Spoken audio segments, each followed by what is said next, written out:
Hello, welcome back, guys, to the Blackout Tea channel. Hey, Sparkle, how are you, girl? I have got my drink too, honey. We're just going to give everybody a little bit of time to get on in the room here. Have them grab their drinks, food, whatever you prefer for this good kiki tonight, honey. I hope everybody's doing well. You had a good work week, and I hope and pray this is your last day before the holidays that you did have to work. I made mine on yesterday. So right now, everybody should be on key fun time, baby. Fun time. Thank you for everybody that's joining us. As you come in, guys, this channel is almost monetized. Please do go ahead and subscribe. Like, and do me a favor and share the video, please. Share the video.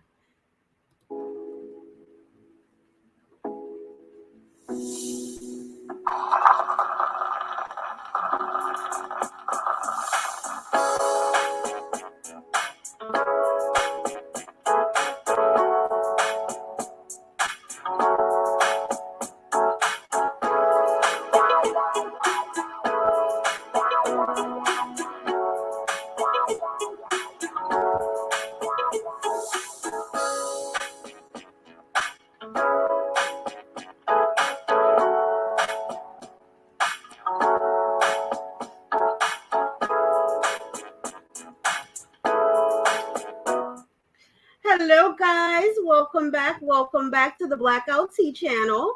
We are almost monetized on this channel, guys. Please remember to go ahead and subscribe. We are almost there, baby.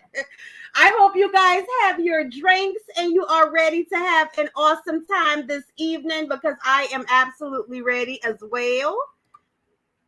All right, so let's go ahead and let's do our thing. I'm going to get the book pulled up here, the information.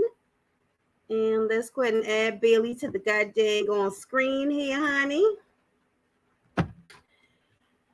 Let's see. Hello, everyone. Hello. Welcome.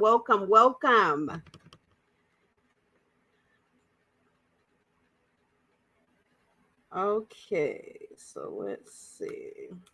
I'm just getting it pulled up, guys. Getting it pulled up.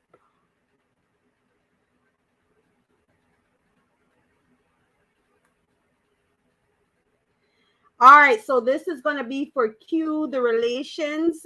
This is a live book read, and this is going to be on chapter number 4.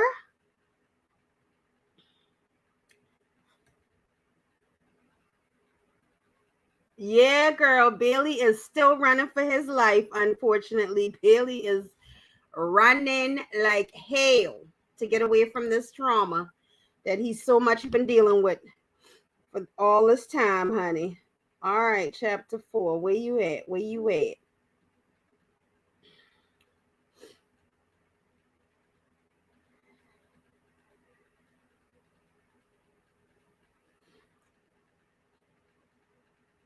So y'all know who starts off chapter 4.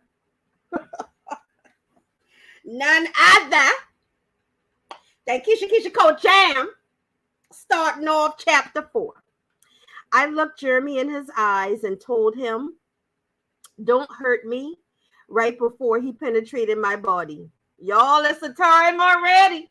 It's a time already, honey. I looked Jermey in his eyes and told him, "Don't hurt me," right before he penetrated my body.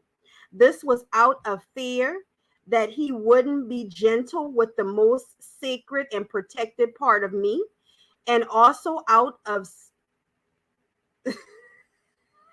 skepticism that my heart would be shattered shortly after this intimate union again, y'all. That word just pops the fuck up all the time up on Keisha mouth. Union, due to the fact that the person I entrusted with protecting my heart would quickly lose sight of my value once he had gotten the opportunity to have his way with me. I had only been with one other guy, and if I am completely honest, after being with women for 7 years of my life and not having the normal sexual desires that everyone else around me had, I was in shambles, wondering if leading up unto that very moment of intimacy with a man, would my body fail me? Would I still not be able to be aroused? What if my body just didn't know how to have sex with a male or female? I was too damn old to not have any experience in the bedroom. And since I decided to pursue men again, it was liberating to tell people I was a virgin, but mildly embarrassing to be so out of touch with my own body. I didn't know what turned me on, and I damn sure didn't know what to do with any male genitals. But what I did know was that I did want to get out of my bubble. Bubble if the right man presented himself, and he did. So when that shower water turned off after what seemed like hours of him washing my body, he escorted me to the back to the bed and whispered sweet melodies to my ear that inevitably got me weak. Losing my virginity was both a combination of pleasure and pain, but what was the most memorable to me was this was the first time my body responded to sex the way it was intended for me. Even though the ouches and please go slow, I could feel a stream of wetness forming between my legs, and I knew my body was reacting the way I had wanted it. It didn't last but for the blink of an eye. But after the experience, I had confirmation that within the arms of a man is where I yearn to be. That after all of those years of being with women, I still had no experience. And at the age of 23, I was standing completely over. Child, so you tell me Jeremy is a 2-minute man. Y'all heard it for yourself, right? Y'all heard it for yourself, okay? Jeremy Mussey was a 2-minute man, okay? I'm going to go ahead and run that back, okay? Even though the ouches and please go slow, I could feel a stream of wetness forming between my legs and knew my body was reacting the way I had wanted. It didn't last but for the blink of an eye. That's what Keisha said, okay? Once me and Jermey started talking, we spent so many hours sharing with one another some of our most intimate things about ourselves. And of course, when the topic of sex came up, just like many of the other men I had talked to prior to him, I could tell he was instantly flattered with the idea that I had only had sexual experiences with one other person, one other time. The very first time we laid down together, he made it special. He had dinner prepared for me, the rose petals all around the house, the bubble bath with the candles lit up all around, the soft old school music playing that's always supposed to get you in the mood. And when it came time to lay down, I had no damn clue what the hell I was supposed to be doing. So I just hoped his experience had prepared him for a girl like me. And when he assured me that his care for me was what actually prepared him, I felt a sense of relief, hoping that this would ease the tension. Jeremy took it easy, and I made sure of it by asking him not to hurt me several times throughout the night. This sexual experience lasted much longer than when I lost my virginity, and although he kept it very traditional, the first time around to ensure I was comfortable, there was a moment where our eyes locked and we took an instant to stare at one another. And I shed tears, praying that I didn't trust the wrong person. Well, Keisha, you fucking did. You did. You trusted the wrong individual. See, me losing my virginity wasn't as personal because in those moments, I was truly hoping to confirm the scandalous dreams of me being with a man was not out of touch with my reality. But laying down with Jeremy was purposeful decision that I had gotten to know a genuine guy who cared for me and knew that this was not just casual sex. Instead, this was my way of letting him know that my body that I had protected for so many years from being given to the wrong person was now ours.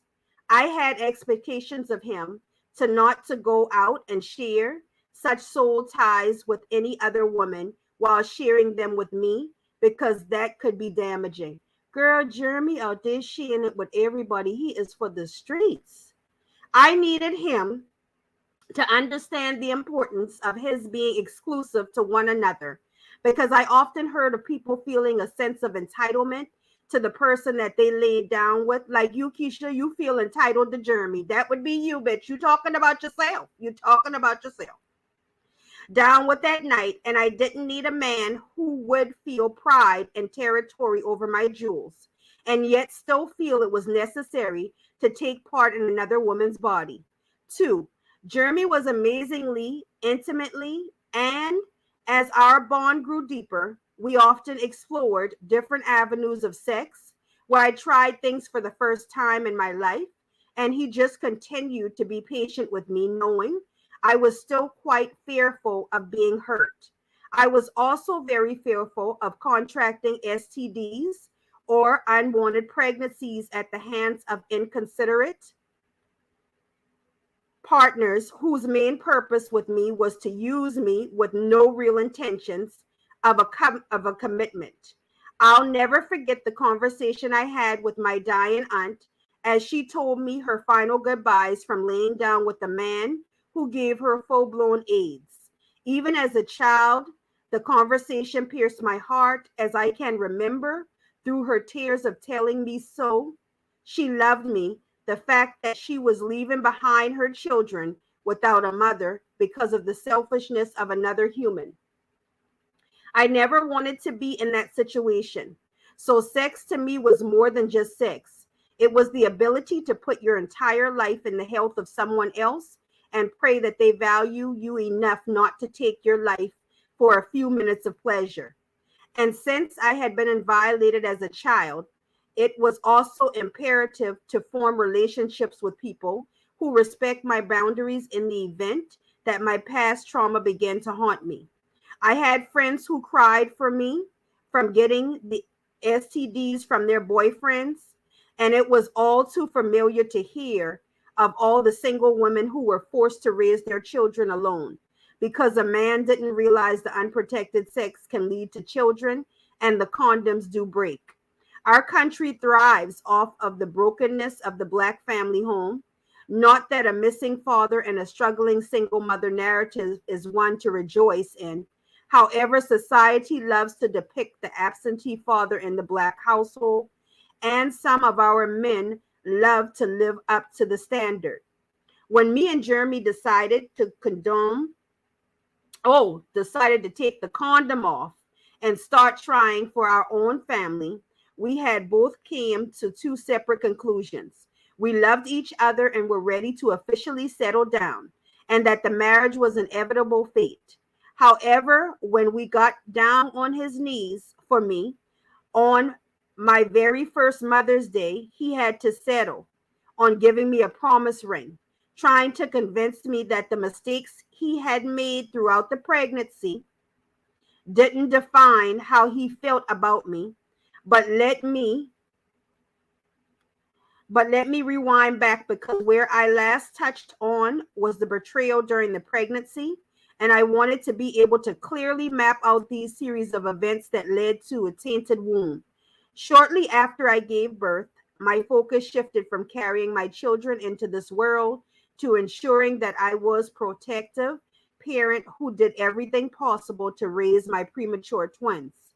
1 second, guys, because I'm getting a call. 1 second, and I think it's business.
Thanks, guys. Sorry about that. So where did I stop? During the pregnancy. Okay. Okay, so shortly after I gave birth, my focus shifted from carrying my children into this world to ensuring that I was a protective parent who did everything possible to raise my premature twins. Healing from a C section while having to frequent the hospital to visit and care for my girls was the only thing of my concern. And as the weeks grew near for them to come home, the promise of a stable home is what I wanted to fulfill for them. So I agreed with Jeremy that we could work on healing and try to make it work for the sake of our family. The process of healing was hard because he was now like a stranger all over again to me. And although I hadn't slept in anyone else with anyone else, his touch was now foreign to me, since he placed the priority on touching and sexing on women when I was in a situation of great need. I was dealing with the scariest time of my life of carrying two lives inside of me while being neglected by the man I thought I could trust. It was hard to have to hear him tell me every single intimate detail, show me the two women, and be completely honest about every single thing that transpired over the course of the months of pregnancy. But this was a very necessary part of the process because I didn't want anyone trying to come and tell me about the shit once we were able to get over this. Now, did y'all hear me? Keisha said two women, okay? Keisha sat her ass online for so long and lied and lied and lied. And then it was two women, not just Ashley. But all this time, she been blaming Ashley. This look in eyes, the look in eyes read pain and disappointment in his behavior. And as I laid there listening to every single word while looking at my daughters fast asleep, it scared me to think that their dad was not the type of man I would want them to be with. I didn't want them to have an experience pain before pleasure, and I definitely didn't want them to think that this behavior was okay because I decided to stick around. And all of those thoughts running through my mind and my children were only a few weeks old, and that's when my bitterness kicked in. The love of my life, my king, and my best friend. Oh, Lord Jesus. What have you done to me? How could you tell yourself you loved me while laying down with another girl? How were you perfectly okay with risking your whole family for the sake of casual sex with women you would never commit to seriously? Do you take me as a joke? He does, Keisha. I'll go ahead and answer that for Jeremy. He takes you as a big joke, boo. A big ass one. Okay. Did you confuse me for a week? You are weak, Keisha. You still weak. I don't know why you even was asking him stuff that you knew answers to. The mother of your daughters, and this is the behavior you displayed. God knows I told myself to find some clarity, and each time my heart poured out to you, to Keisha. Are you really going to sit here and let this man play you like he doesn't have any sense? This bitch is literally in third person, yo. She is claiming that she wrote this shit down to herself, must, because it says to Keisha. Are you really going to sit here and let this man play you like he doesn't have any sense? You're so perfect to be put on a pedestal, but oh Lord have mercy, but he can't value you enough to choose you after you have given him the best part of you with little to no hesitation. This is what it means to be with a man. I have been in a toxic, abusive relationships, but this form of humiliation doesn't compare. He's still humiliating you though. You done did a second book and it was still, you were still being humiliated. Who was that guy that you introduced to me before I laid down and decided to start a family with you? You were my everything, but that must have been an oversight. And just like the leaves, when they turn in the fall, a change would definitely come. Ain't no change coming, bitch, because you ain't changing nothing about your situation. And I just laid there looking at my children trying to fight hard for what they deserve, fighting back my tears and out of words for my pain. So I just took his hand and nodded my head when he asked, could he get one more chance to prove to me he's sorry? Each and every day after that, I felt numb. The world didn't even know what had happened, but I felt embarrassed for myself. Girl, you was a liar. You is a lie. You don't feel no embarrassed, girl. Jeremy tried every single day to show me how sorry he was, but it ultimately ended up to me as if I was going to accept his apology and heal or spend a lifetime suffering in an unhappy relationship. And you chose unhappy relationship for 500. For 5 fucking 100, Alex. An unhappy relationship, please. But time does heal because it did get easier. When and how? I found myself laughing at his jokes again. It was easy to bond over the things we loved doing with one another. Eventually, I was open to letting him touch me again, even though this was probably the hardest part of the process.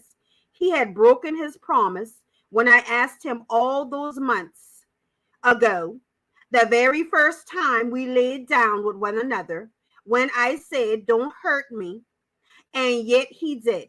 I had flashbacks to my past relationships and often thought I was accepting him back into my life, just like I did for my toxic exes, and made excuses for the trauma they put me through. So I continued to rely heavily on focusing on changed behavior within him and not just broken words. It's crazy because I was juggling two different versions of Jeremy. The one I had fallen in love with, and the version of him from his past that was selfish, and I didn't know if I was going to start having to showcase two versions of myself to him. The version of me that loved him unconditionally, or the girl who knew how to set it off. Bitch, you don't set a motherfucking thing off. You don't even know how to put nobody out for at least 2 nights. You do not set nothing off, honey. Child, you all you is at the house just sweating fucking bullets.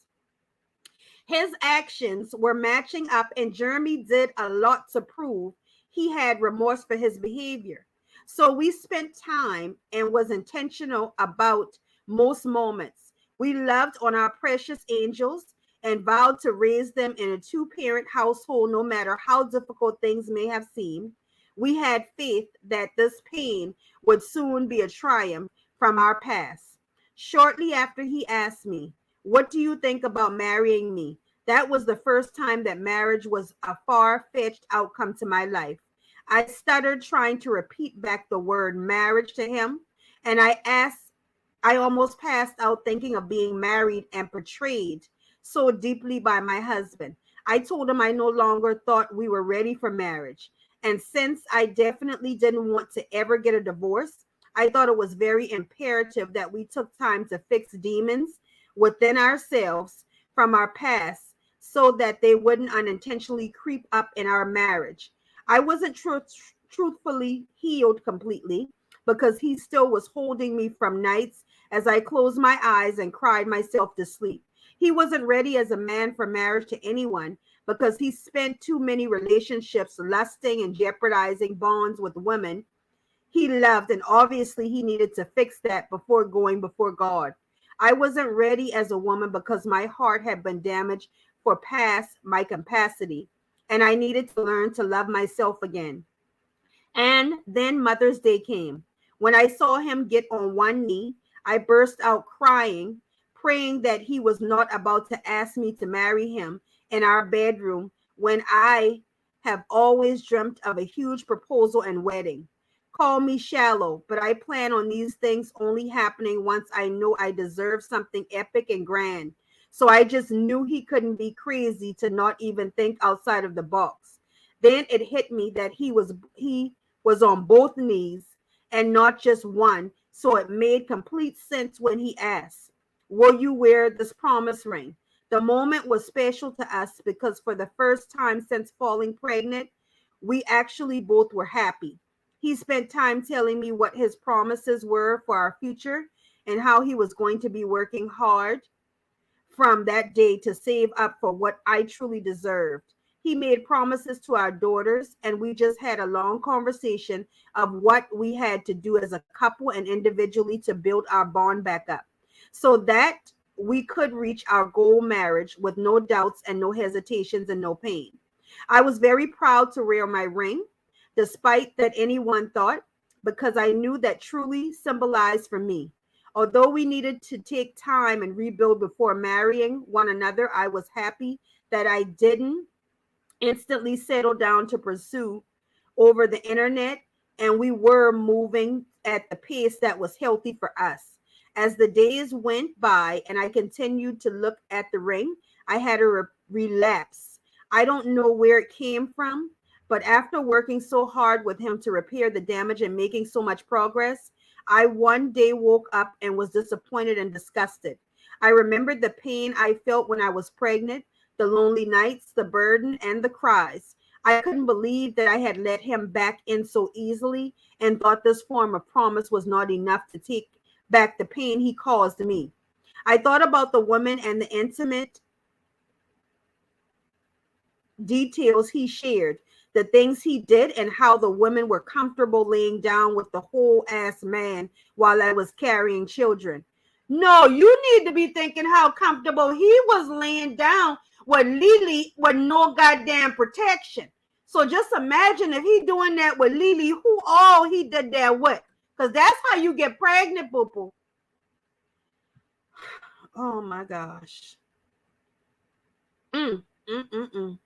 This was some despicable ass behavior, and Jeremy did not deserve any parts of me, so I told him to leave the house and give me space for a day as I tried to process what I really wanted. By the time he got back, I was far from convinced that we should still be trying to work things out, and even through the pregnancy had ended and he had apologized, no man in their right mind is going to sit and impregnate my daughters and then start lusting weeks in the pregnancy. I would help her pack up his shit and leave him. Listen to, let me run that shit back, y'all. That's what she would do with her children. Okay. I would help her pack up his shit and leave him if some man thought they would play my precious child in that manner. And so I knew Jeremy didn't deserve me because I was an extension of our children and they wouldn't be proud. Girl, Keisha, you better go ahead and take this book off the internet before them girls get too big to read that part. Because, bitch, you ain't clearing nothing over there. You ain't packing no bags or nothing. You ain't even putting Jeremy out. I continued wearing the ring for a whole, hoping that I would grow fonder of the idea of trying to move on, and maybe I was just having a moment. But no, the pain persisted, and I told Jeremy that we needed to take a pause in moving forward because I felt like I was being forced into forgiving him due to everything happening so fast. And I didn't truly ever have the time to be focused more so on our friendship. And that's exactly what I needed in order to fully heal from everything that had happened. We went to counseling together, and that's when we really began to do the actual work of healing and understanding both sides to the situation of where everything went wrong.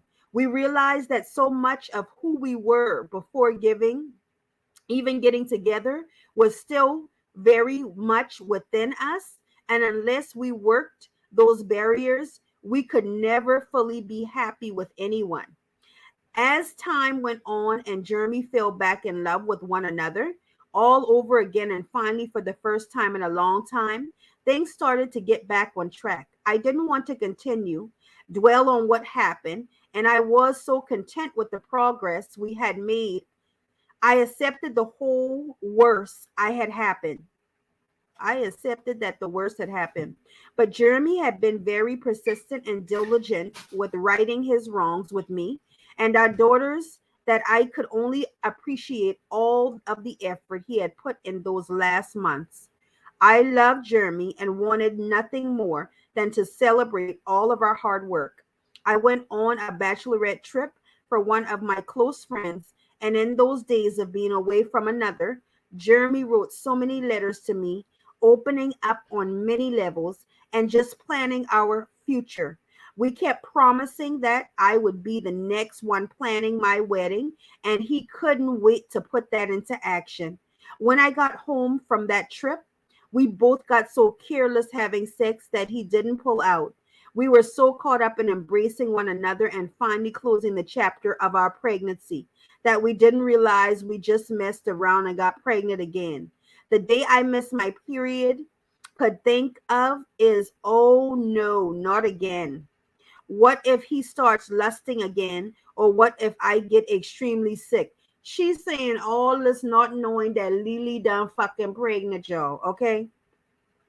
Unless she didn't know that Lily was already pregnant. The what ifs were killing me. But all I knew is that I was going to love my unborn child unconditionally. And as Jeremy assured me that this was his chance to make it right with me, I did bring some solitude. He promised that no matter what happened this time around, he would be there unconditionally and give me the pregnancy I deserved, and that he did. I didn't get sick or actually have any pregnancy symptoms other than being sleepy and hungry. But Jeremy waited on me hand and foot, and this was every single step of the way. My fear subsided as each day passed, and I felt more confident that this was really going to be different. Pregnancy until he had to sit me down and confess to me that another girl said she was pregnant too. I had no fucking idea what he was talking about, but the way my heart dropped so fast, I couldn't believe the news I was hearing. She had just reached out to him to let him know that she was in her third trimester, and after she gave birth, she would allow him to get a DNA test if he felt like it was necessary. As he cried trying to spit out this new information to me, I cried trying to figure out how the hell I ended up with a man that could ruin two whole pregnancies. He didn't believe the child was his because he just didn't want it to be. But the truth is the condom broke and there was a possibility. Girl, she gonna stop that fucking line. Ain't no damn condom broke. Girl, Keisha gonna stop. Keisha, stop. I screamed to the top of my lungs. How the hell could a condom break and you not tell me shit? Why on earth is she just now letting you know that about an alleged child weeks before her giving birth? I didn't know what to believe. He told me it was just right after he gave me the promise ring, and I told him it didn't want to work things out anymore. He said he was so hurt and confused. Fuck it. I'm not about to speak for him because he can speak for himself and tell y'all what happened. No, bitches, you doing all the speaking. These books is all you, Keish. All I know is I was pregnant and happy, and she both took that happiness away from me. So I had to continue the rest of my entire pregnancy wondering if my boyfriend fathered a completely different child. I was extremely hurt and devastated. There was nothing we could do until DNA test was rendered. I thought to myself over the course of the months, waiting until the test, what I was going to do about my relationship and my family. I choose to pause the process of getting our forever home because Jeremy had broken the idea of forever. I didn't know if it was logical to make such a defiant decision about knowing the fate of our future as a family. However, we finally did make a decision on whether or not to buy a home together. And I guess you all see soon if Jeremy is a part of that process or not. I just needed to close this hard chapter of this child first. Of course, I made it clear to him that if he fathered a child with another woman, that I could never forgive him. So we waited, and they finally did the DNA test when I was 34 weeks pregnant. This was the hardest process I've ever had to go through in my entire life. And with only 2 weeks before Journey and Jaya would be meeting their sister, I had to be woman enough to put another child's needs before the pain I felt and allow my children to meet their brother. Keisha is full of shit. Full of shit. All right, y'all. We on Jermey part chapter 4. That's what the fact Jermey supposedly had to say, but we know it's Keish. I have never been so hurt as a man than when I had to tell my girl, the love of my life, while she was carrying my child, that I potentially fathered a child with another woman.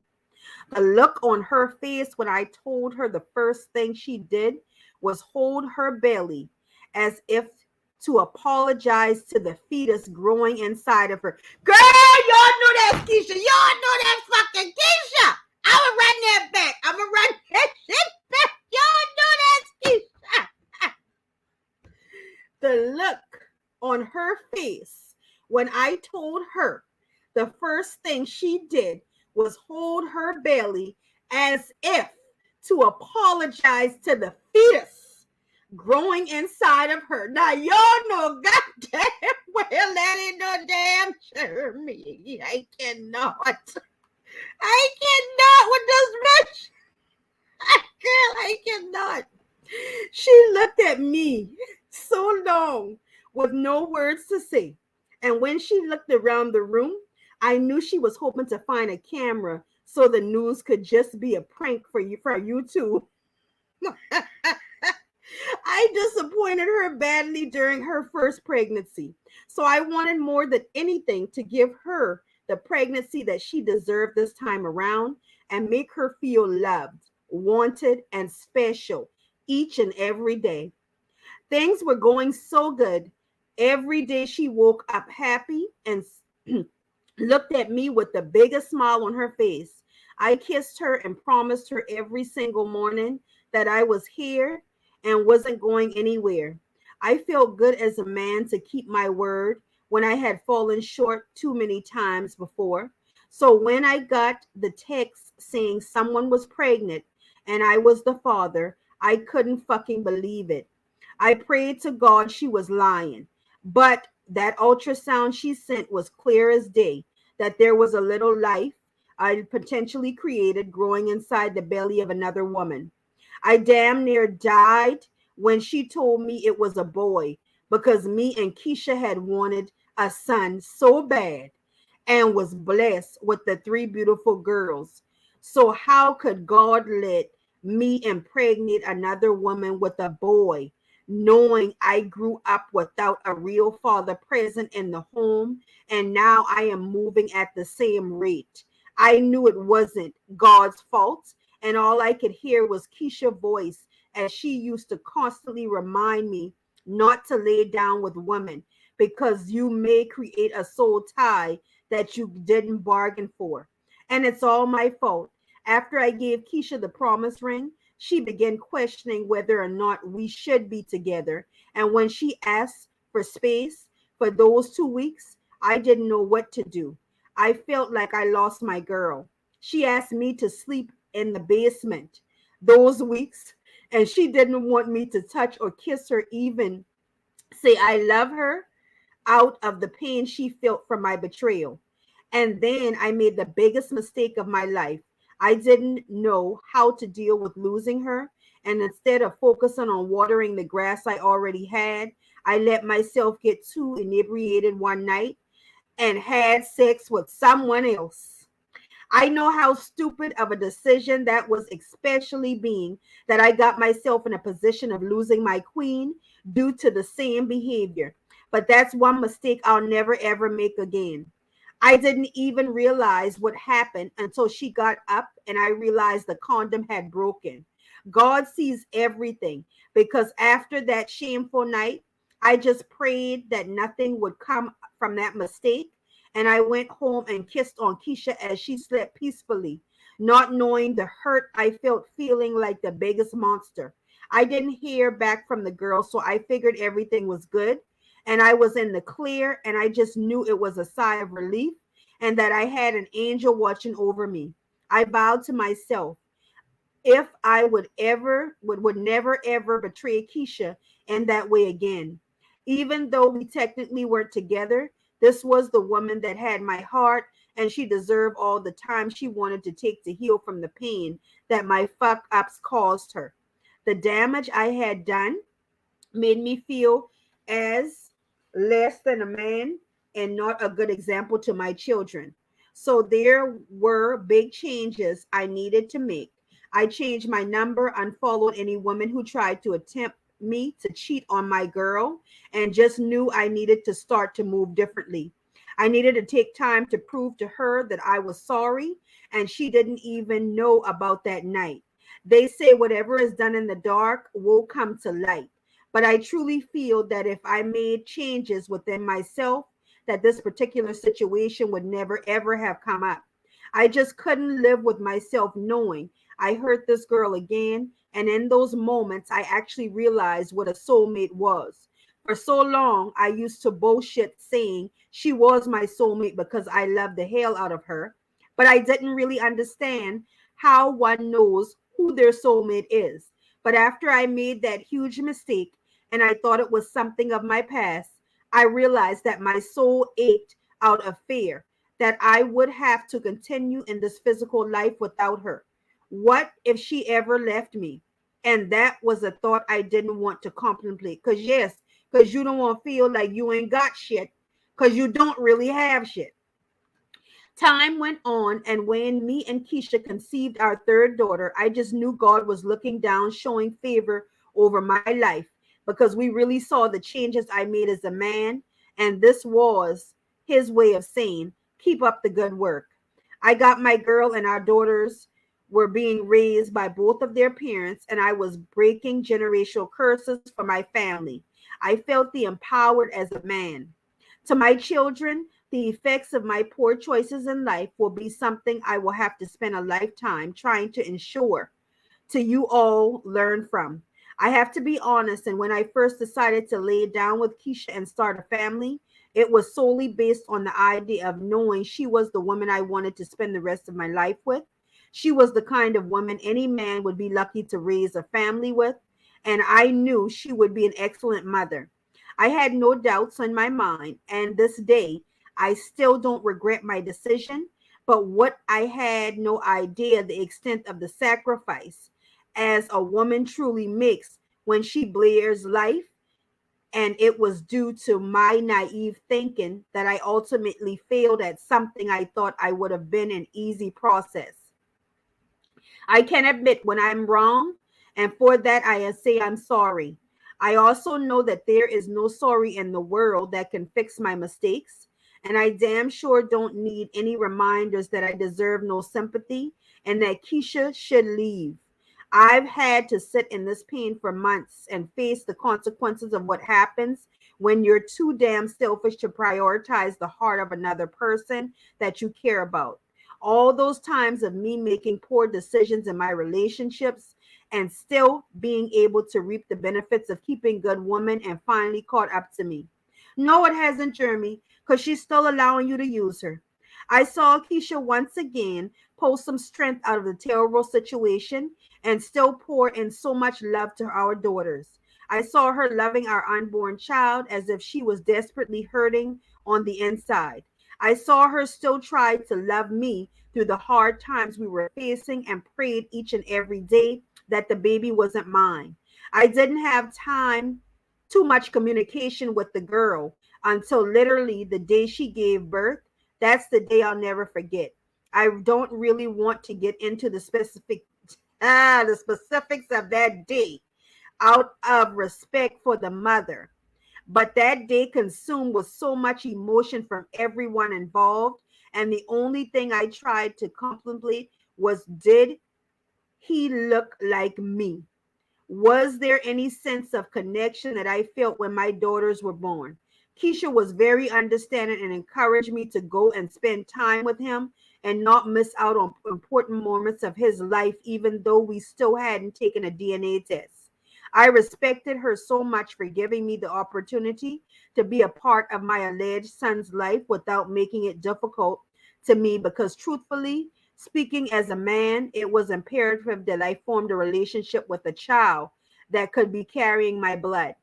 I had wanted a son with my girl so badly, and just to think this is how he would come into this world was really shameful. I had been safe my entire life, every single time I had sex with women, because it's two things my mom always told me: don't get an STD and don't get a girl pregnant that you see that you can't see as your wife. I thought back to every single time I laid down and ensured I was careful, and how after all of those years the condom breaks and I really got a girl pregnant. I knew my mother would be disappointed in me, and I didn't want to even tell her anything about the situation until I knew for sure that it was her grandchild. So this was something that stayed between me and my girl. To men, sex is something that is more physical and emotional. In most situations, there are no strings attached and no feelings involved. The difference between a man and a boy is that a rare man has learned the ability to decipher between the woman he lays down with and the value he places upon them. A real man has grasped the ability to not objectify women and create ties with women who serve him no real purpose. Women are creatures of emotion, so when it comes down to sex, it's often that you will find her growing sense of attachment to almost every man that she shares herself with, even if the man lacks all things capable of making him halfway decent. Exactly. That's why she clutching on to you, Jeremy. You done pistol whooped the girl with the dick. You done pistol whooped Keisha. A part of my years of experiencing Keisha intimately, I learned that what level of value she was to me. I knew how important it was for me to respect our union and never have meaningless encounters that could jeopardize our relationship. Keisha, you know how we know that you be writing this shit? Because you keep using that word union. Jeremy don't use that shit. You've been using that shit in everything you've been writing in your parts, and then you come back and you write the same shit inside of his. After leaving my exes, I had tried to gain discipline within myself to mature from a boy to a man. And with Keisha, she was the first girl I had been able to succeed with momentarily. I don't understand how, after all of this progress that I had made, and even after healing from my lustful ways during our pregnancy, I still put my family at risk for a night. I barely even remember. It definitely wasn't worth the risk. And I swear if I could go back in time, Jeremy need to stop lying. Jeremy, how come you have kept going back? If it wasn't worth the risk, why did you keep going back, Jeremy? You was returning like you was returning shit to the store. Just going back, repeat, repeat, repeat. I would take everything back. I haven't known how to process losses in my life. Like I mentioned in chapter 1, I had grown accustomed to losing people that I loved, from losing my biological father and my brother to losing some of the brothers I gained from the streets to death or prison. I just never learned how to process my pain and learn how to heal. So I was forced to learn to self-soothe. I have now been able to see how the trauma from my adolescence has affected me in my adult years. And now this is very imperative for me as a parent to watch over my children in a way that they don't grow up suffering from my damage. As time went on, these next weeks were crucial to me.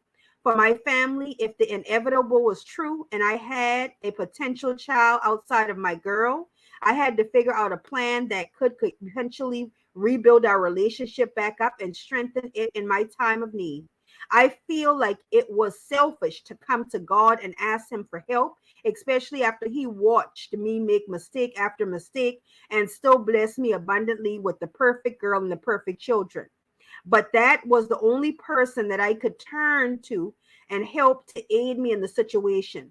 So I prayed harder than I ever had before I realized that faith without work is dead. I asked him to help Keisha to understand the extent of my sorrow and to be able to heal her heart when I knew there was only but so much I could do or say for her truly to believe me. It pained me to see that she still hadn't decided to put back on my promise ring. So instead, I promised her that after I did what I needed to do to prove to her how sorry I was, that the next ring I would give her would be the ring she truthfully deserved. I knew it was important for me to not to force her to too soon because it's important not to enter a sacred union again, y'all. Union with damage. I had to inner workings of myself to fix, and I felt so proud that from last year when I slept with the mother of my son up until this point, I have not had any dealings with any woman and successfully proved to Keisha that I have changed from a boy into a man. I hate that it took such fucked up situation to grow me up, but sometimes life does not go in your favor. Sometimes it's the very mistake that you make that hurt the people you can't care about the most that teach you a lot about life and yourself. One thing I know is that I cannot live without my girl and that the bond we have created cannot be broken. There's a lot I had to do to prove to Keisha her worth to me, and this has been the hardest process I've never had to endure in my entire life. Over the course of their pregnancy, I didn't know if I would wake up and my family would be gone, or this was too something we were going to be able to overcome. A few months went by and me and Keisha did start to get better. And as people constantly reminded me that I didn't do my due diligence as a man to marry my girl, I wish I could articulate to them that the time was coming. It wasn't because I wasn't ready or that I wasn't prioritizing that I desperately wanted to do. I had to fix some shit within myself and rebuild with the girl that I hurt most. Oftentimes, society manipulates people into rushing their lives with children and marriage, not truly considering what impact that was in a relationship. And that's why there's a lot of kids being raised in broken homes with damaged parents. Jeremy, y'all home is broken. The home is broken. Keisha is damaged. So you still, whether or not you and Keisha together or not, it's still the same goddamn thing. There are a lot of generations of children being born into the world with no true structure and will have to grow with just the love of one parent or parental figure who can only instill but so much into them. I didn't want that to be my children. And although they were already created and two were here in this world, I knew my purpose was bigger than just making a woman a baby mama. I knew my purpose was bigger than bringing a child into this world that would never be given the opportunity to grow up in a household with both of their parents. As the months started to close in before the DNA test, and like I stated, I won't elaborate too much on the details of the time in between the birth and the test out of respect for the mother of my son. But what I will say is I had to do something that I knew would be beneficial for the child involved, which was introduce his mother to Keisha. While she was pregnant with her child, I feel like I fell in love all over again with Keisha the day they met, which, by the way, I was not physically present for. But Keisha was very respectful and open to having a conversation with her, despite me knowing 90% of the women in this situation would not have been so open. Keisha's only priority was doing what was right for the child and not really at appeasing me or his mother. Although I know she didn't have the conversation for me, I can really respect that she cared enough about the baby, despite how he came to be, and decided to be open to having a conversation with his mother. Because of it were true, and I was his father, this would ultimately be a sibling to our three children. I do want to make something clear. She did apologize to Keisha for the part that she played in the situation and wanted nothing more than to move forward on a positive note for the sake of co-parenting. A lot has happened within the time frame, but when it came down to finally getting the results of the test, it couldn't have come at the most unfortunate time, 2 weeks before our child was due to be born into this world. As I opened up the email, the first thing that I saw was that there was a 99.9% chance of me being the father, and the longest walk I had to take was the walk to the room to tell Keisha. Now, Jeremy, you know that fucking walk been short. You and Keisha have been in the same apartment for the past 2 years. We don't know it. Jeremy, Keisha and Jeremy is hell. What I just read, she was in the bedroom getting ready, and as I stated the results, she just looked at me and said, well, you know what you need to do. Be the best father to that baby because he's going to need you. I really didn't know how to respond, so I just slowly walked out and closed the door. And as the room grew silent, it was soon filled with loud sobs from Keisha, and I knew that that was the consequence of the pain I caused.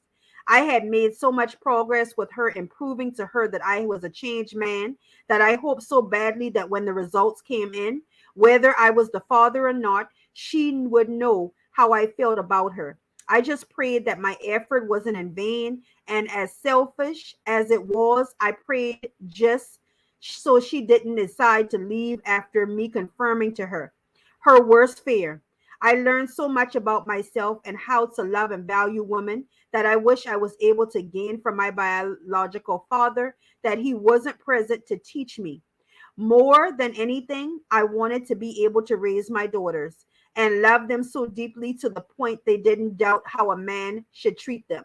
And I also knew now I had another purpose of raising a little boy into being the kind of man who didn't forsake the heart of a woman, to be and do everything opposite of what I had done. And his parents, we also strive to have more for our children.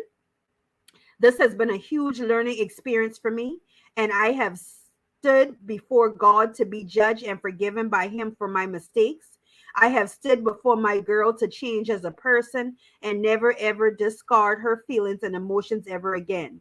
To promise to love and value her and be the stand-up guy I had promised to be all those years ago. I fucked up big time and made mistakes that I'll never regret. But we all as humans have fallen short, and now that I have grown into the man I was called to be, I will have to be the one to answer to God. But in the meantime, while he has blessed me with breath in my body, I won't fuck up again. And now that we have healed a family, it's time for me to take my knee as a man. And I pray to God, I hear yes. Ciao. That is the end of chapter number 4. Keisha full of shit. Jeremy full of shit. Jeremy still doing the same shit from the first book, Keisha. Jeremy still doing the same shit. It changed nothing. And Jeremy was actually fucking 2 women. Okay? He wasn't just even having sex with just Ashley. Keisha, you can trust and believe that means that there is a 3rd and a 4th woman and maybe even a 5th motherfucker out there that's seeing Jeremy. Yes, Keisha is just an habitual liar. Keisha, I know you put together this book and shit like this because Jeremy ain't did none of this shit, girl. Jeremy ain't come up with none of this shit. And the more and more you use that word union, everybody know who fucking using union left and fucking right. You had union with everybody.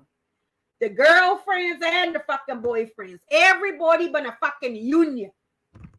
Keisha, just say so. You wanted to have kids and then you sat down with Jeremy and you talked to Jeremy until you forced Jeremy ass to say yes with you about having those babies.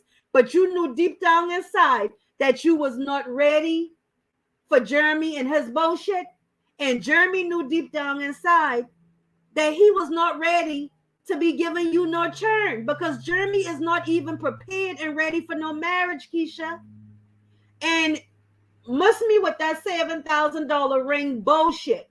Because if Jeremy around here buying promise rings, that means he ain't had money for the first ring. So at the end of the day, like I said, I think that you have not gotten married yet because you knows that Jeremy is not able to provide to you what you're looking for, Keisha. Okay? Jeremy is not able to give you the official union status that you trying to create, bitch. It's just not going to be with Jeremy. Now, I'm not saying that you can't get with somebody because there is plenty people out here that's really looking for love. You just got to try again because it's not going to be with Jeremy. Jeremy ain't going to stop cheating, Kish. He is not going to stop cheating. I'm going to just tell you that. Jeremy is not going to stop cheating. Word of the year now, ladies, is union. I don't use that word again. Retired for the 9-9.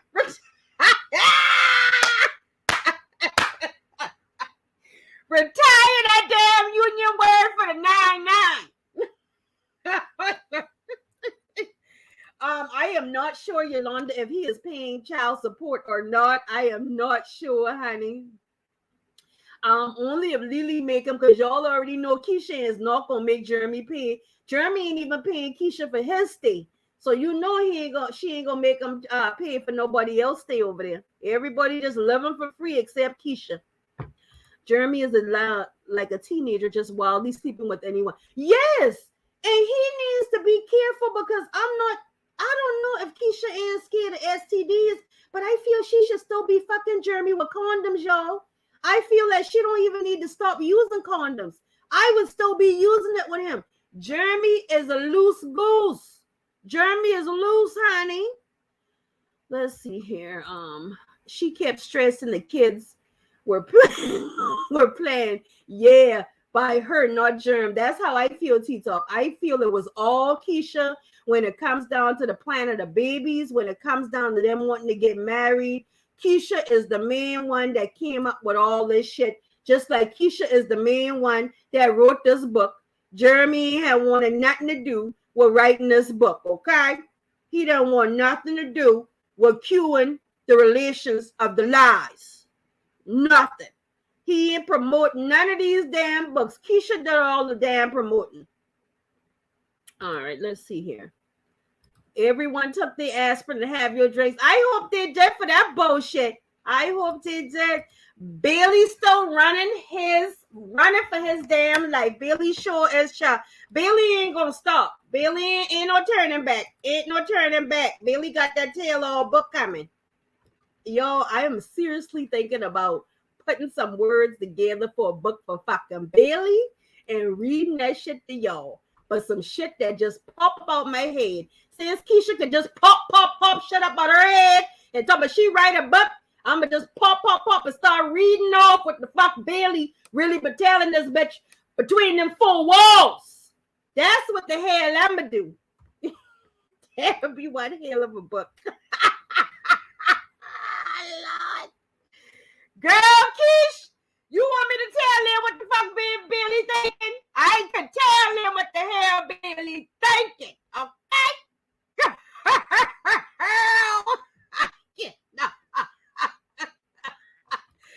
I know, right? Good at everything. That is true. The title alone, we should have known it was full of theatrics. That girl, Keisha, is a damn mess, y'all. Keisha is a damn mess. These books are embarrassing anyway. I wouldn't promote it either. That's how I feel. That's why Jeremy has never said nothing about these books, y'all. It be Keisha. She be on these money grabs and Jeremy don't even try. The thing is, Keisha's sitting here trying to grab money. Jeremy just spending the money. He ain't even trying to help Keisha try to make money. You understand what I'm saying? And like I said, I think Keisha is paying for studio time. I think it was a lie. I don't think that Jeremy got no record deal. I think that these are shit that Keisha came up with literally herself. And now she trying to just say these shit. And that's why y'all don't see Jeremy recording inside no studio, this, that, and the third. The only thing Jeremy doing is the same thing everybody else doing in these videos. And that is twerking. He might want to contact Soldier Boy. Soldier Boy might give him a chance. Soldier might do something with him. If he could be with Ashley, he would.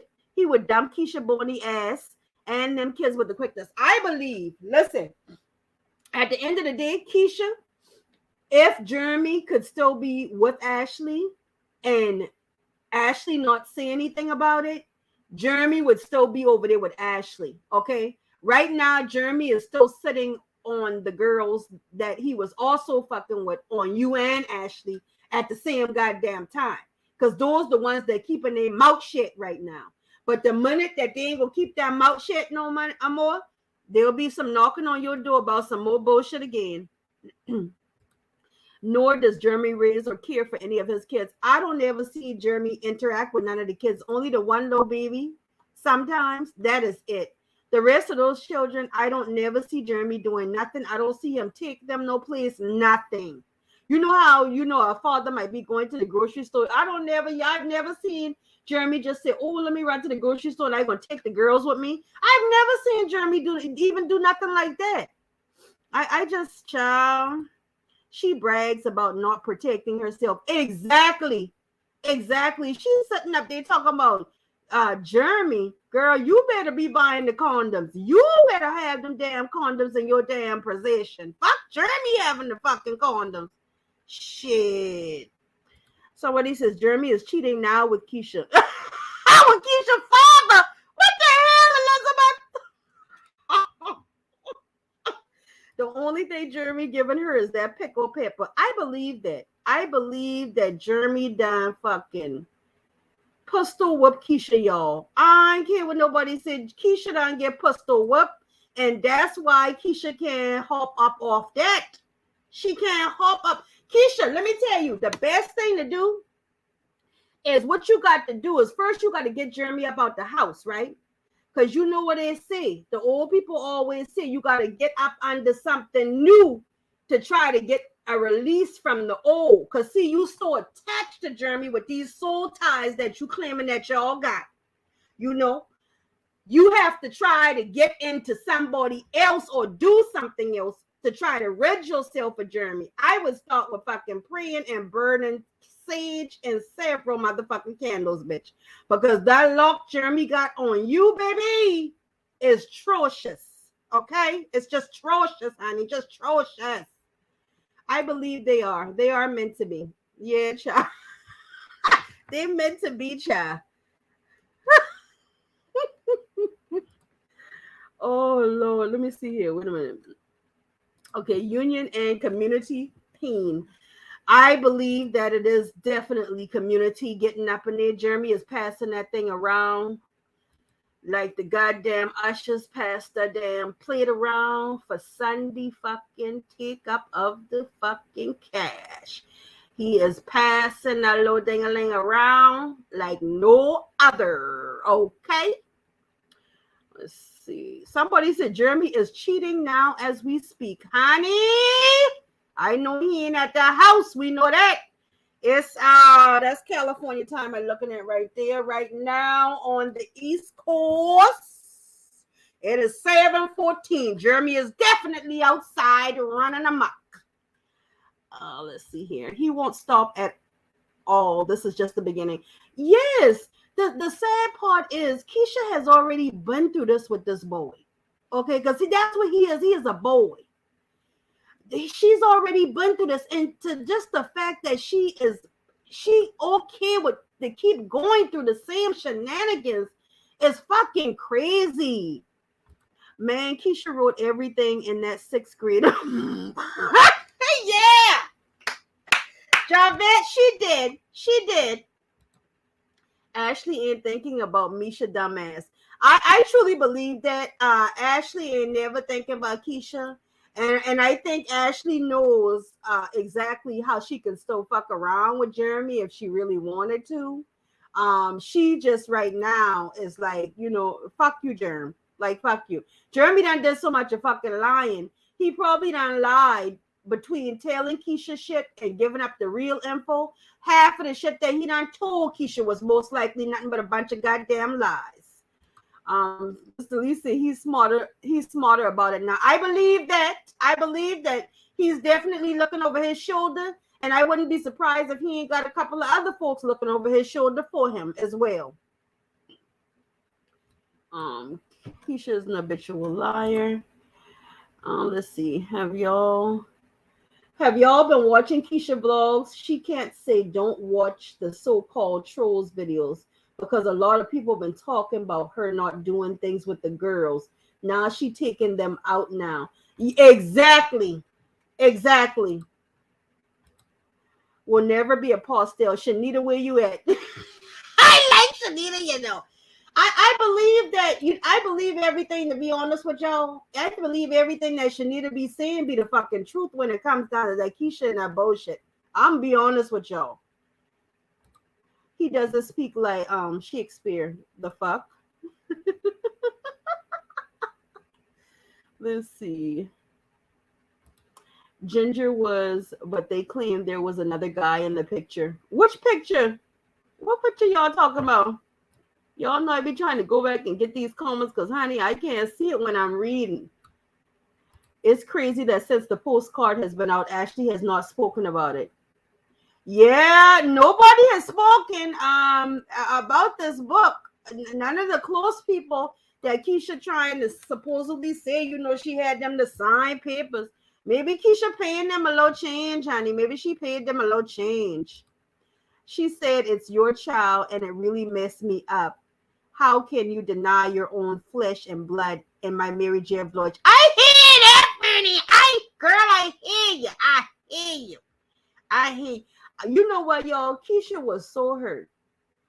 Because you even hear how Keisha saying in the book talk about she got pregnant with our son, and me and Keisha wanted, because you know it was Keisha.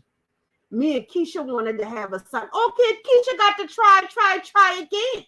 I can't remember which one of my subscribers had told Keisha what she needed to do to get the damn boy. I think what she tell us, y'all? She been on the top or the bottom. Keisha gonna have to try again. I done told her if she needed, just ask Ashley what the fuck Ashley was doing. Was she on the top or was she on the bottom when she got the boy? That's all she got to do is ask. But Keisha definitely want a boy. I just telling you, girl, you can't keep on having babies around here. You done had 3 now. You done got 3. You cannot keep on, taking these L's with this boy. Let's see here. I don't think she had to meet Ash because she not his wife. Listen, when it came down to that meeting part that he mentioned, I feel that Keisha is always out here trying to do more than the fuck she's supposed to be doing. I feel it was Keisha's plan if her and Ashley met only together. I feel that that's what Keisha told Jermey she wanted to do. She wanted to go and meet Ashley by herself or have Ashley come to her. Because I don't see why is Ashley meeting Keisha for a baby that her and Jermey created. It didn't make sense to me at all. Meanwhile, Keisha was in the car recording Ashley's ex praying this wasn't his baby.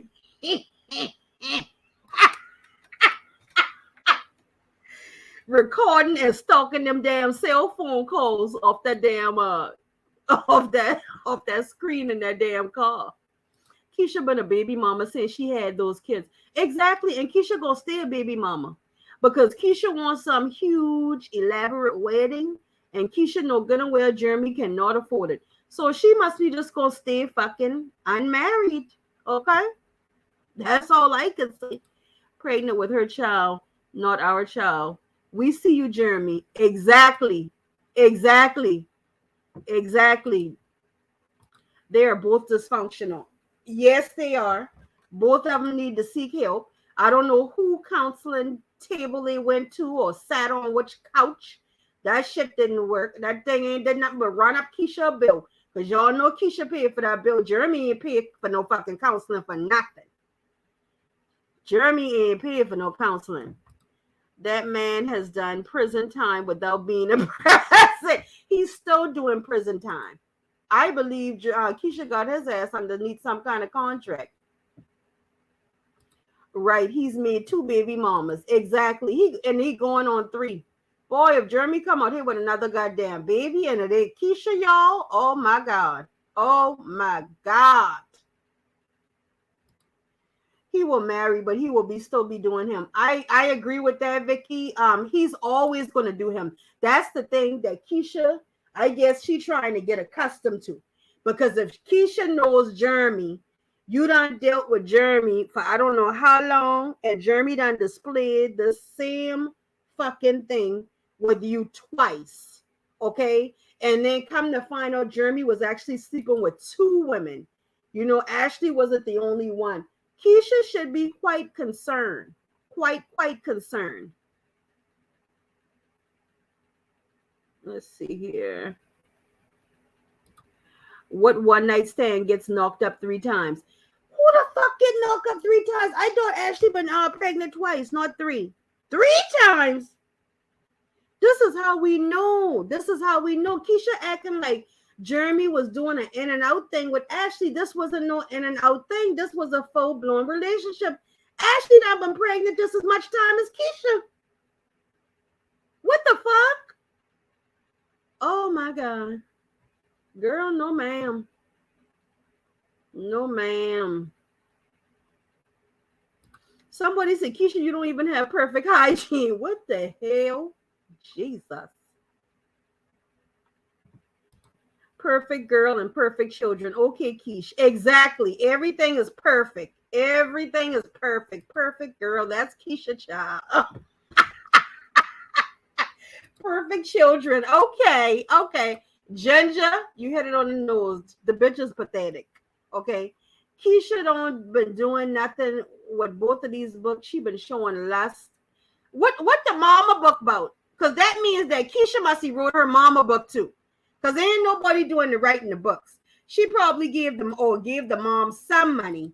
But I don't think that Keisha mom actually wrote her book. Somebody said that Keisha mom has a book out there too. I don't think she wrote any of it. Yep, it does pay. You're right. I am Ty Sheree. Hey, Boosh. It does pay to tell the truth. I mean, seriously. Because at the end of the day, people go looking shit up. They start being nosy. And definitely, she talking to people that watch her all the time. I mean, you think the people just watching you and ain't putting 2 and 2 together? Like, that's crazy. That is crazy.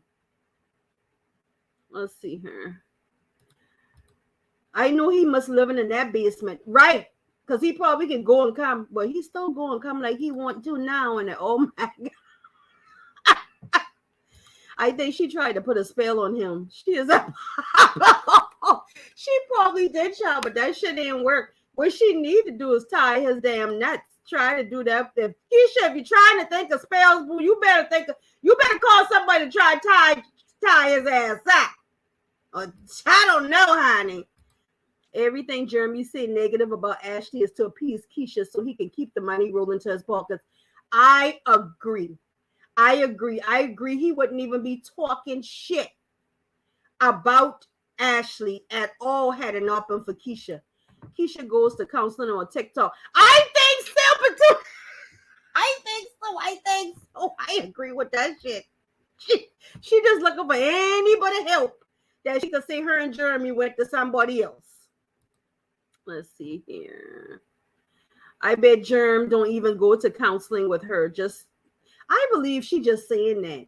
If anybody went to counseling, y'all, I'm going to have to say Keisha might have went because she claimed she was trying to heal herself from somebody, heal herself from something. But I cannot see Jeremy saying, okay, let's go to counseling, Keisha. I don't see that. And you know what? I feel if Keisha and Jeremy had went to counseling, I feel like that's something she would have recorded because she would want her audience to be like, oh, well, at least they're trying on the relationship. So, yeah, they're going to counseling. So I do believe that they didn't go together. Keisha might have went on her own. Somebody said Shanita lied when she said that Ashley Paris and who that is? Face Mob D were all going to jail. Oh, somebody said that she had did a reading. You mean in the reading? Jeremy wrecked his own home the moment he started messing around, period. Ashley or not, he was responsible for all that fuck shit. I agree. At the same time, that is correct. Ashley is so unbothered. I agree. And that's why I say Keisha needs to make sure that you are looking at Jermey. Hold Jermey accountable. But when Keisha didn't do anything, like she didn't even get rid of Jermey, she ain't put Jermey out no way. Like all the hotel stunts, this, that, and the third. I don't believe Jermey ever went no goddamn way to nobody hotel, was living no place.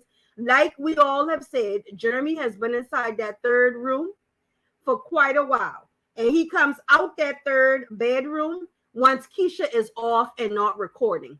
That's when he comes out. And now when he comes out, she tries to show him every little bit of a chance she get, because people is always saying he's not there.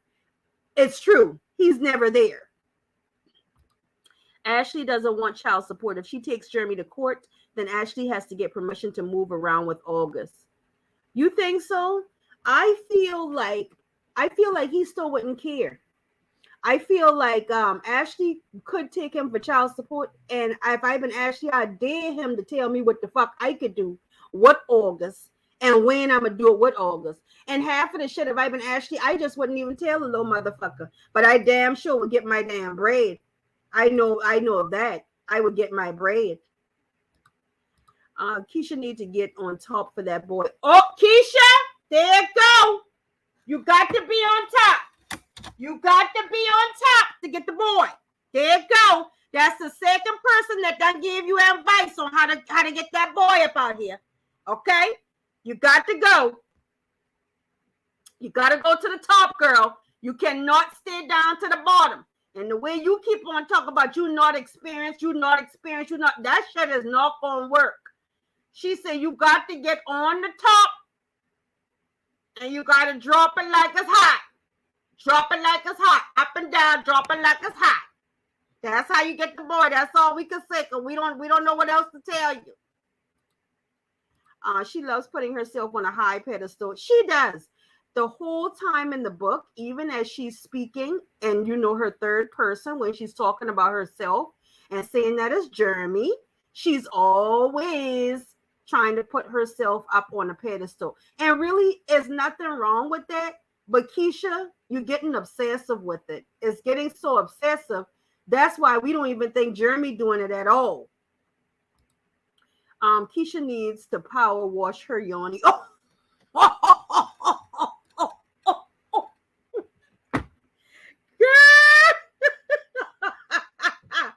Oh, Lord. No, Jermey will make Ashley look like a bad mom. Any hints he gets. He could try, but everybody know where the bullshit stands when it comes down to Jermey and his bullshit. The only person go back Jermey up with that bullshit is Keisha. That's it. Does Keisha still have keys to the storage unit? Because we haven't seen it lately. I don't know what storage unit she got. I hope it ain't got those bundles in there. I done told y'all. I hope the storage unit ain't got no bundles in there. She might still have the storage unit because them hair getting old and stale and everything else. And she's going to still act like she packaging that shit to ship out. I done told y'all, Keisha dropped them damn bundles inside that bag. When y'all watching Keisha video again and she's sitting inside that closet, just pay good attention. Keisha going to act like she bundling up some hair and shit. She going to drop the two bundles in there. The two bundles slide inside the bag. And then once the video down over and she done end the video with y'all, she just hold the fucking bag up and slide the bundles right on back out. She don't never seal a motherfucking thing on camera that she claims she's shipping and she got so much business and people ordering. She don't never, ever. Them bundles is just getting dropped right back out the bag. Bundles dropping it more harder than Keisha dropping it. Child, please. Make it make sense, Keish. Make it make sense. Again, I thought he said he didn't want to be in a relationship. He said that many of times he didn't want to be in a relationship. I'm pretty sure Keisha had to finagle him to start having babies. Because I know good and well deep down inside, Jermey know that he ain't been ready for no damn churn, y'all. Jermey is not going to tell me that. I know good and well he was not ready for no damn babies. That was all Keisha's plan. And don't be trying to pull God into these bullshit, Keisha, because God, no. Child, can them kids just be kids without using them to guilt trip people to do what she wants them to do? I feel that's why Keisha won't take them kids off her channel, because she guilts a lot of these mommy channels. They use their children to guilt the subscribers into sending them shit. So at the end of the day, I don't think that Keisha will ever remove those children off of her channel. And the reason she's not going to do that is because she still needs people to bring stuff in. She still needs people to watch her channel. And she wants to say that people is watching her channel for the girls. All for money. It's just a money grab with Keisha. Everything is a money grab with her because she's stuck paying so many bills.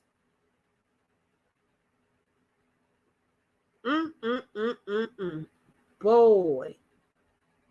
Yep, that's how I feel, Elizabeth. God wants no part of this foolishness, and that's exactly what her and Jeremy got. It's just a typical La La Land day for Keisha. Every time she prepare herself, talking about she write a book.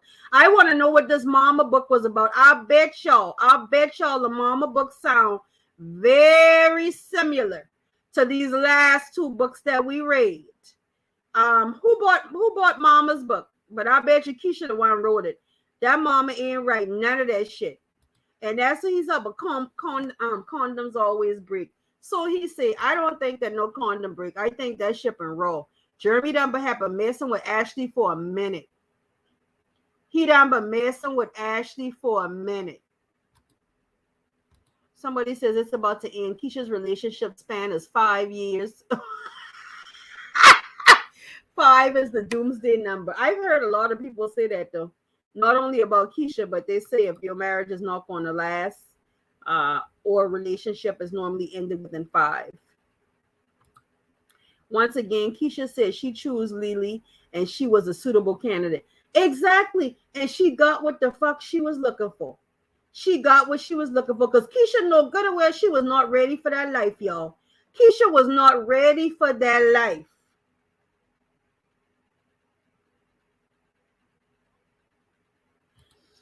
You, Keisha, you didn't want it to be his child. You wanted a DNA. He knew child. I feel like that too. I feel like he didn't already know that Ashley was pregnant with his baby. I feel like when Ashley told him that, at that time, Lil Splashy knew right then that Ashley was pregnant with his child because he know just how much time him and Ashley really been spending. Because Jeremy was up underneath Ashley way more than Keisha know. Way more than Keisha know. Every time Jeremy ain't been home, Jeremy been down the street at Ashley's house. Laugh my ass off. They moved too fast for having been in a relationship in 2017. I mean, Keisha seemed like right out the gate she wanted to have babies. But y'all know what? We already seen this with Keisha because Keisha was even trying to ask the girl Rayleigh earlier in this book in chapter 1. Remember, she was discussing with Rayleigh. She was even trying to get Rayleigh to get married and have children. Now, how the fuck Rayleigh gonna give her children? You know, she was already trying to get union and children with Rayleigh. She honestly became bitter. She calling the other bitter, but don't realize she became bitter. It's a year later and she's still talking about it because you guessed it. Exactly. She's talking about it because it bothers her. But not only that, because Keisha has a problem with it. Okay? Keisha has a big problem with that shit. And to be honest, I'll say it again. If Keisha could get August over there with her and Jeremy, girl, all right, she'll pay some money behind that too. Shit, okay. If you got to go to counseling in every relationship, you're the problem. I definitely agree. Every time Keisha tried to say she got problems in a relationship, and don't get me wrong, other people do devious stuff sometimes. But the amount of times that Keisha is complaining about other people, I think that some of the blame she needs to put on herself. It seems like in a relationship is always two people, but Keisha is always trying to pose what the other person is doing. If we in a relationship, I might have my fucked up ways just as much as you got your fucked up ways. But every time you say something to me or I hear something, it's you, which is me. Betcha, what about you? What part is you playing in this? And the part she was playing in this was she was not fucking Jeremy. She was not fucking Jeremy enough. Keisha selling affirmations cards she don't use. Child. Somebody, Elizabeth told me Jeremy's pee needs to be rebuked. I hope she do that soon. Rebuke that shit very soon. Very fucking soon. Guys, if you're in here, please remember, go ahead and like, share, subscribe. Turn on those post notification bells so that you guys are updated when I do bring you guys videos. This channel is actually almost monetized. I want to say thank you to each and every one of you guys. I think like we're only like 90 something people away from being monetized. When I woke up this morning, I was like, whoa, woo. Like those numbers extremely jump. So I am very thankful for each and every one of you guys. Absolutely. Please just keep sharing the channel as much as you can, and share the reads, because it has been a tremendous blessing, actually, to be honest. Let me see. That's the hair from her unwashed ass, because ain't no Brazilian hair. That nappy. Girl, Keisha, I keep on saying, what business Keisha be? Oh, I got so much businesses. I got so much stuff to handle. We got so much stuff going on. Keisha, these people is saying that these hair that you selling is fucking straight fucking trash, girl. They say the hair is straight trash, girl. Straight damn trash, but you can't tell Keisha she ain't selling the best of the motherfucking best. Girl, I cannot. I cannot with that low hair for. I cannot. Baby! Let Keisha tell it, honey. Let Keisha tell it. Cha. Keisha is hell on fucking wheels. Okay. Hell on wheels. Girl. All right, guys, I am going to have to actually run out, so I'm going to go ahead and get offline. I was thinking I would be able to stay on later until I got that phone call in between the middle of the read. I will definitely try to come back and check on you guys. If not tonight, then I might go live on tomorrow. I'll just post it so you'll actually know. I enjoyed my time with you guys this evening. I hope you enjoyed your time here. And like I said, if you are not already subscribed to the channel, what are you waiting on? Get over here for these sips and giggles, baby. You can bring whatever you'd like to bring to the table. Keisha is hell on wheels. Hell on motherfucking wheels. That bitch can't keep still. I love you guys. Thank you so much. Thank you, Mr. Lisa.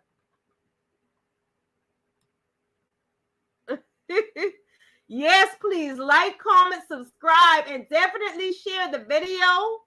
Let's go ahead and finish off these 99 additional subscribers so we can go ahead, honey, and get monetized, because we are almost there. Keisha is the worst kind of low person until she do right by others. Everything she touch gonna feel. Girl, I know that's right, Celie. I know that's right. Color purple in the house. I know that's right. Color purple in the motherfucking house. Thank you, Elizabeth. Thank you.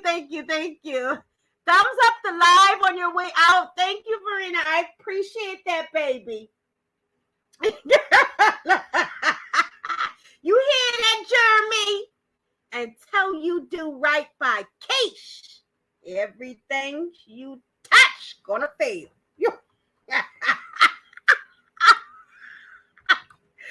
Oh gosh, that shit got me so fucking weak. Oh, thank you listen to replay it too, girl, because I like to see when y'all cracking up when I start talking foolishness and shit like that. They'd be like, are you listening to yourself again? I'd be like, damn right. Cracking up, laughing at every fucking thing else. You goddamn right. Oh, gosh. I love y'all, and I will see you guys soon.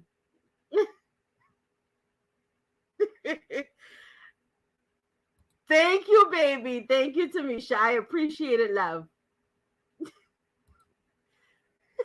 Yeah. All right, ladies. Thank you, thank you, thank you. Jeremy, the victim, free splash. Y'all, we should have put that up as the banner. Free splash. Keisha, Jeremy, you better blink if you need some fucking assistance, because we just keep wondering. You better blink.